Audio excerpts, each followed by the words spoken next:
Welcome to the Deep Dive. We're here to cut through the noise, get you informed fast. Today we're looking at something really quite striking, a paradox almost.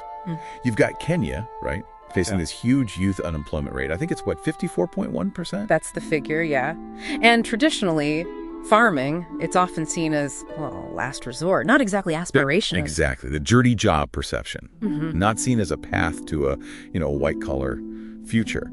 But then you look at Kisii County, and there's this quiet revolution happening in aquaculture, of all things, fish farming. It's fascinating, isn't it? How something like fish farming, often viewed as, pretty traditional, maybe even a bit unappealing to young people, is suddenly transforming. It's becoming dynamic, modern, genuinely something young Kenyans are aspiring to. Right. So in this deep dive, we're going to unpack how that's happening, how it's creating real economic chances, building vital skills too. It's really moving past those old stereotypes. Okay, so that 54.1% number is stark. How does aquaculture specifically manage to, cut through that and spark such a big shift? It seems like a big leap. It is, and it's happening on a few levels. First, it tackles that dirty job idea head on. It's about reframing it, making aquaculture look and feel professional, data-driven, even entrepreneurial. Okay. We've been digging into reports, looking at the initiatives driving this. Just for context, Kenya's national fish farming output, it peaked back in 2014, around 24,000 tons. Then it dipped quite a bit. But Kisii County, it was already sort of primed with nearly 700 farmers, over 3,000 ponds, so the potential was there. It's really about shifting mindsets, making it an attractive business. So less about just creating any job and more about creating a desirable one, giving it dignity. Precisely, yeah. Dignity and opportunity. And what's actually making it happen on the ground? Are there specific programs, investments? Oh, definitely. There's some serious backing. You've got the Kisii County government's own project, about 57 million shillings, I believe. Then larger national things like the KSJ 5.1 billion agribiz program. That one's key because it focuses on youth and women in agribusiness. Right. And there's the big one, the Aquaculture Business Development Program, the ABDP. That's almost 15 billion shillings. The ABDP is really focused on empowering small-scale farmers, giving them modern techniques, quality inputs like better feed and fingerlings, and crucially, help with market access. Okay, so these aren't just numbers on paper. They mean real resources, training, getting the fish to market. Exactly. Tangible support. That sounds promising. Yeah. But how do you actually translate that funding and change perception into real growth that excites young people? What skills are they learning, and do we see actual success stories? Yeah, good question. It really boils down to fostering what you might call an aquapreneur mindset. The skills training goes way beyond just, digging a pond and throwing in fish. They're learning about modern systems. Yeah. Recirculation aquaculture, for instance, which uses less water, less space, but gets higher yields. Or biofloc technology, it's quite technical. And then there's the whole business side, which is critical. Things like digital financial literacy, using mobile apps for record keeping, understanding market trends, even value addition, processing the fish, maybe smoking it, packaging it. So real business skills. Absolutely. And the impact, it's not just theoretical, you see it.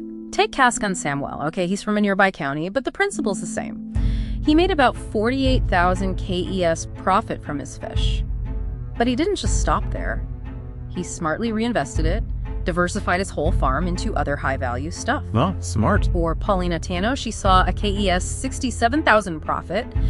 And importantly, she then created jobs for other people in her community. These are real businesses taking shape. Those stories are powerful. But it can't all be easy, right? There must still be hurdles these aquapreneurs are facing. Oh, absolutely. You're right. Challenges are always there. Market access, that used to be a massive one. Getting the fish to buyers reliably. But initiatives like upgrading the Kisii Town fish market, putting in cold storage, setting up these new aqua shops, they're directly tackling that. Okay, that makes sense. Cold storage is key. Definitely. And access to capital is always tough for startups. But that's where grants from programs like Agribiz can be, transformative. And yeah, overcoming those deep-seated negative views of farming, that takes ongoing effort.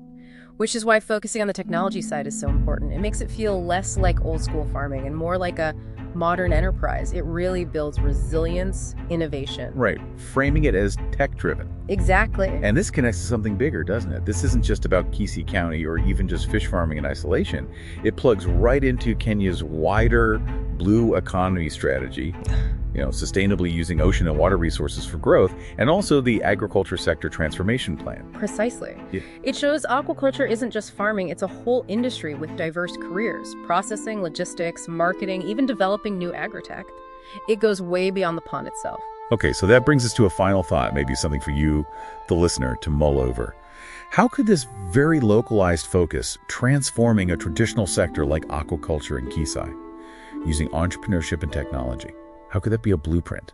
Yeah, a blueprint for rural development, for youth empowerment, maybe even globally. It kind of forces us to rethink what a successful career in agriculture can actually look like for a new generation, doesn't it? Showing how innovation can turn overlooked sectors into real engines of opportunity. We know it's protein, but what makes it stand out? What's the special sauce? Yeah, it's more than just protein. It's kind of a unique package, really. You get that high-quality protein, absolutely.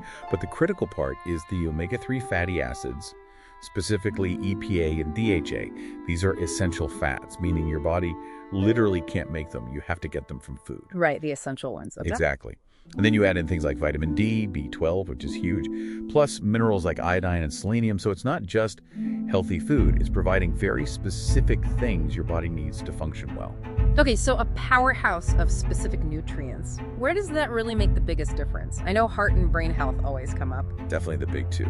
For the heart, the omega-3s do a lot. They're really effective at lowering triglycerides, those fats in your blood. The ones you don't want too high. Precisely. They can also help modestly lower blood pressure, keep your heart rhythm steady. Yeah. And they have this anti-inflammatory effect, almost like a very mild aspirin in a way, reducing clotting. Interesting. So real measurable effects. Oh, yeah. The data shows pretty clearly that people who eat fish regularly have a lower risk of, well, the really serious stuff. Sudden cardiac death, heart attacks, strokes. Wow. Okay. And what about the brain? That connection seems just as strong. It really is. And it starts early. Omega-3s are crucial for infant eye and nerve development if you're getting them during pregnancy, then for adults. There are these fascinating MRI studies. They found people eating baked or broiled fish just once a week had more gray matter volume preserved in their brains. Or gray matter, where exactly? Particularly in memory areas, like the hippocampus. Yeah. The part that's vital for making new memories. Right. So essentially, it seems to help the brain resist age-related decline and even conditions like Alzheimer's. Okay, but you highlighted baked or broiled there. Yeah. Does how we cook it actually change those brain benefits? That seems important. It absolutely seems to. The source materials was quite specific that fried fish didn't show those same brain protective effects. Huh. So frying might negate the benefits. Good to know. And what about mood? Does fish play a role there too? It does seem to. Omega-3s, again, especially EPA, have been linked to reduced symptoms of depression. Some studies even suggest they might be, well, surprisingly effective, sometimes comparing favorably to antidepressants for certain people. Really? Yeah. And it's probably not just the omega-3s. You've got synergy with nutrients like B12 and selenium, which help protect brain cells and support neurotransmitter production, basically the chemicals that regulate your mood. Okay, this paints a really compelling picture. So for listeners thinking, right, I need more fish, what's the practical advice? How much? What kinds?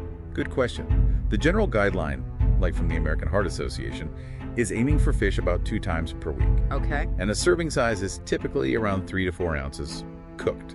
Now, the type matters because of potential contaminants like mercury. You want to focus on lower mercury options.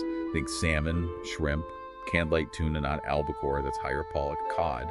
And maybe limit the big predatory fish. Exactly. Limit things like shark, swordfish, king mackerel. But for most adults, the consensus is definitely that the benefits, especially from those lower mercury fish, outweigh the potential risks. Right. And sticking to those healthier cooking methods we mentioned, baking, broiling, grilling, steaming. Yes, precisely. Avoid the deep fryer if you're aiming for those brain and heart benefits. Makes sense. And just quickly, how does fish stack up against, say, chicken or plant proteins? Good point. It's about balance, really. Plant proteins give you fiber, which fish doesn't have. Chicken might sometimes have slightly more protein per ounce. But fish fills these unique gaps. The omega-3s are the big one, but also vitamin D and B12. Salmon has something like 9 times more B12 than chicken, plus iodine. 9 times? Yeah, so it's not really in either. A balanced diet likely includes lean meats, plant proteins, and fish to cover all the bases. This has been incredibly insightful. It's clear fish isn't just, another menu option. It's a really strategic food for overall health. Absolutely. When you look at the big picture, Choosing fish wisely is it's really a proactive step for your heart, your brain, your mood, Yeah. right across your lifespan. Yeah. So maybe the question for you listening is, what's one simple, informed choice you could make this week to tap into the power of fish?